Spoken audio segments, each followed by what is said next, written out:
এখন আমি ইনপুটের জন্য স্যামসাং এর এই অরিজিনাল 45 ওয়াটের চার্জারটাকে ব্যবহার করে দেখব। তো এটা দিয়ে ইনপুট দেওয়ার সাথে সাথেই আমরা দেখতে পাচ্ছি 2.97 অ্যাম্পিয়ার অর্থাৎ 3 অ্যাম্পিয়ার মতো কারেন্টে এটা চার্জ করা শুরু করেছে, অর্থাৎ অ্যাজ প্রমিসড এটা কাজ করছে।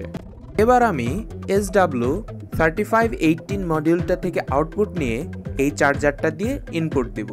এক্ষেত্রেও আমরা দেখতে পাচ্ছি প্রায় 12 ওয়াটের মতো কারেন্টে অর্থাৎ 2.96 অ্যাম্পিয়ারে এই মডিউলটা ব্যাটারিটাকে চার্জ করতে পারছে। তাহলে বোঝা গেল আমরা যদি ভালো চার্জার ইউজ করতে পারি যেটা আসলেই 3 বা 4 অ্যাম্পিয়ারের আউটপুট দিতে সক্ষম 5 ভোল্টে, তাহলেই এই মডিউলটা ব্যবহার করা আপনার জন্য সেফ বা কার্যোপযোগী। কারণ অযথা একটা মডিউল কিনে আপনার কাছে যদি ভালো চার্জার না থাকে তাহলে তো আপনার শুধু টাকাটা নষ্ট হবে।